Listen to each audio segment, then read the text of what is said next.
اپنی پہچان۔ جب کوئی سوال سنجیدہ ہوتا ہے تو وہ انجام کار عمل پر لاتا ہے، لیکن اگر سوال سنجیدہ نہیں ہے تو پھر وہ عمل کی طرف جاتا ہے۔ خود شناسی بھی ایک سنجیدہ سوال ہے۔ اگر آپ اس سوال کو دل میں رکھ لیتے ہیں اور غور و فکر شروع کر دیتے ہیں تو پھر اللہ تعالیٰ اس سوال کا جواب اشاروں کی صورت میں دیتا ہے۔ دنیا کا کوئی انسان ایک دم سے اپنے آپ کو نہیں پہچان سکا۔ ایک شخص پیدا ہوا، کاروبار کے متعلق علم حاصل کرنے کی غرض سے یورپ چلا گیا، مگر وہاں جا کر وکالت کی تعلیم حاصل کر لی۔ بعد میں لیڈر بن گیا، دنیا اسے قائد اعظم کے نام سے جاننے لگے۔ قدرت نے لازم کر دیا کہ یہ راستہ ڈھونڈنے سے ہی ملے گا۔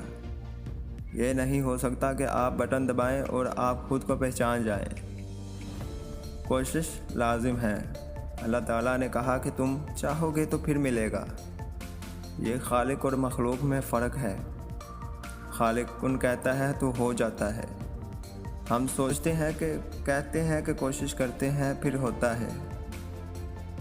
میں کون ہوں؟ میں کیا ہوں؟ اس سوال کا جواب شعوری کوشش مانگتا ہے۔ سجدے کرنے پڑتے ہیں، کئی جگہ بھاگنا پھرنا پڑتا ہے، آپ کا اصل چہرہ کئی حساس سے نکلتا ہے، کئی جگہ آپ کے اندر کا لالچ باہر نکل آتا ہے۔ اگر کنارے کے قریب پہنچ جائے تو پتہ چلتا ہے کہ اصل میں کون ہوں۔ پھر آپ اسی نام کے ساتھ انجام کی طرف چل پڑتے ہیں، اسی شناخت کے ساتھ دنیا سے چلے جاتے ہیں۔ تو دوستو، یوں ہی ہماری پہچان ہے۔